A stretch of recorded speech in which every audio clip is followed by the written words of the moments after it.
आपका नाम क्या है? मेरा डॉक्टर हरीशचंद वर्मा नाम है जी। और मैं माता जी के पास आया हुआ हूँ। तो इनके जॉइंट थोड़े जाम थे, तो 8-9 दिन हो गए करीब। कैसे करके हमने मसल्स को मतलब रिमूव किया, रिमूव करके थोड़ा 8-9 दिन में इनकी मसल्स मतलब रिमूव में आ रही है धीरे धीरे, लेकिन इनमें टाइम अभी 1 से 1.5 महीने लगेगा, है ना डॉक्टर साहब, तो ये क्या थेरेपी कहलाती है क्या? जी, थेरेपी मसल्स को मतलब करती है, फ्लेक्सिबल करती है, यानी क्या कहते हैं स्मूथ करती है। स्मूथ करने का मतलब ये होता है कि मसल्स में जान डालना। ठीक है डॉक्टर साहब, आखिर ये होता क्यों है? क्यों मसल्स जाम हो जाती हैं? इसकी वजह क्या रहती है? जब पेशेंट एक बार जब काफ़ी टाइम से बैठा रहता है तो ये रहता है जैसे धीरे धीरे मसल्स काम करना बंद कर देती है।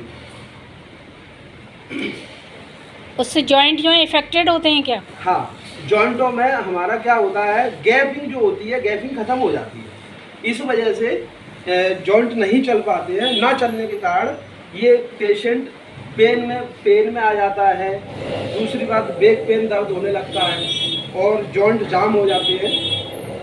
ये रीज़न होता है इसका। अक्सर डॉक्टर ये कहते हैं कि अगर घुटने के अंदर गैपिंग आ गई है तो उसकी वजह ये रहती है कि आप बीमार हो गए हैं और गैपिंग नहीं आना चाहिए। कभी कभी ऐसा होता है, आप कह रहे हैं कि गैपिंग आने से भी होता है। कभी कभी जी ऐसा होता है कि कैल्शियम कम होने के कारण भी जॉइंट अपने को मतलब ना चलते हैं, चलने में दर्द होता है। थोड़ी दूर चले कि मेरे पैरों में दर्द होने लग गया, जॉइंटों में दर्द हो रहा है, तो इस वजह से पेशेंट चल नहीं पाता, मतलब खुद आलस कर जाता है। अब जैसे कि हमने थेरेपी हम जब कर रहे हैं तो हमें कुछ पेशेंट को हेल्प करनी चाहिए, चलना चाहिए, कुछ डॉक्टर जो थेरेपी वाला होता है वो करेगा। डॉक्टर साहब, इन्हें क्या क्या करना चाहिए? जैसे आप तो थेरेपी करके चले जाते हैं, तो इनको दिन में कितनी बार चलना चाहिए, कितनी बार एक्सरसाइज करनी चाहिए? कम से कम 3 से 4 बार हमें टहलना भी चाहिए और 3 से 4 बार हमें एक्सरसाइज भी करनी चाहिए और अपनी बॉडी को मूवमेंट में रखना पड़ता है। अगर ये मूवमेंट में नहीं रखेंगी तो ये थेरेपी बेकार है। बिल्कुल। इसलिए इनको भी अपने जो है बॉडी को चलाने के लिए एक्सरसाइज करनी पड़ेगी, टहलना पड़ेगा। जो भी व्यक्ति यहाँ आता है वो ये सब थोड़ी करके चला जाएगा, खुद को भी मतलब अपना मेहनत करनी पड़ेगी, जब क्या कहते हैं इम्प्रूवमेंट बॉडी में आएगा। डॉक्टर साहब, वैसे आपकी फील्ड क्या है? जैसे होम्योपैथी, इलेक्ट्रिक होम्योपैथी क्या है? देखो, मेरा फील्ड तो होम्योपैथी का है। ठीक है, जी तो इमरजेंसी में मैं यहाँ आ जाता हूँ इनके पास, वैसे मैं घर सेवा नहीं देता। नहीं देते। तो आपकी क्लिनिक डॉक्टर साहब कहाँ पर है? जी, क्लिनिक कहाँ है? मेरा क्लिनिक चौकी गेट, हनुमान नगर और अग्रोहा होम्योपैथी क्लिनिक के नाम से है। और मैं सुबह 8 से 10 बजे तक बैठता हूँ, शाम को 6 से 8 बजे तक।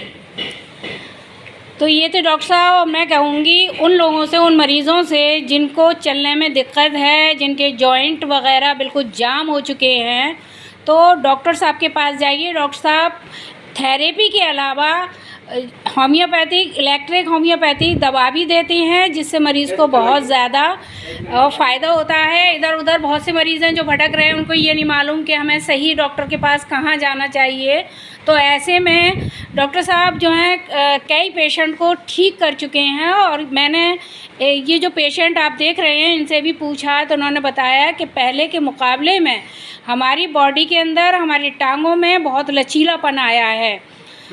तो इसलिए आप जो हैं, आप लोग भी ऐसा ना हो कि सिर्फ एक जगह बैठ गए और अपना कोई जो है बॉडी को मूवमेंट नहीं देंगे, तो बॉडी जो है जाम हो जाएगी, जिससे आपको चलने फिरने में दिक्कत होगी।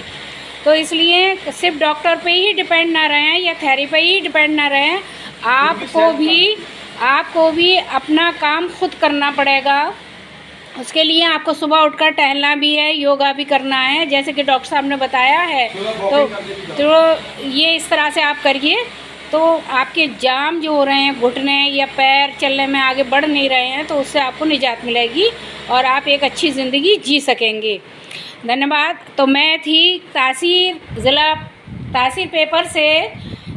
पेपर की ज़िला संवाददाता गौहर सुल्तान।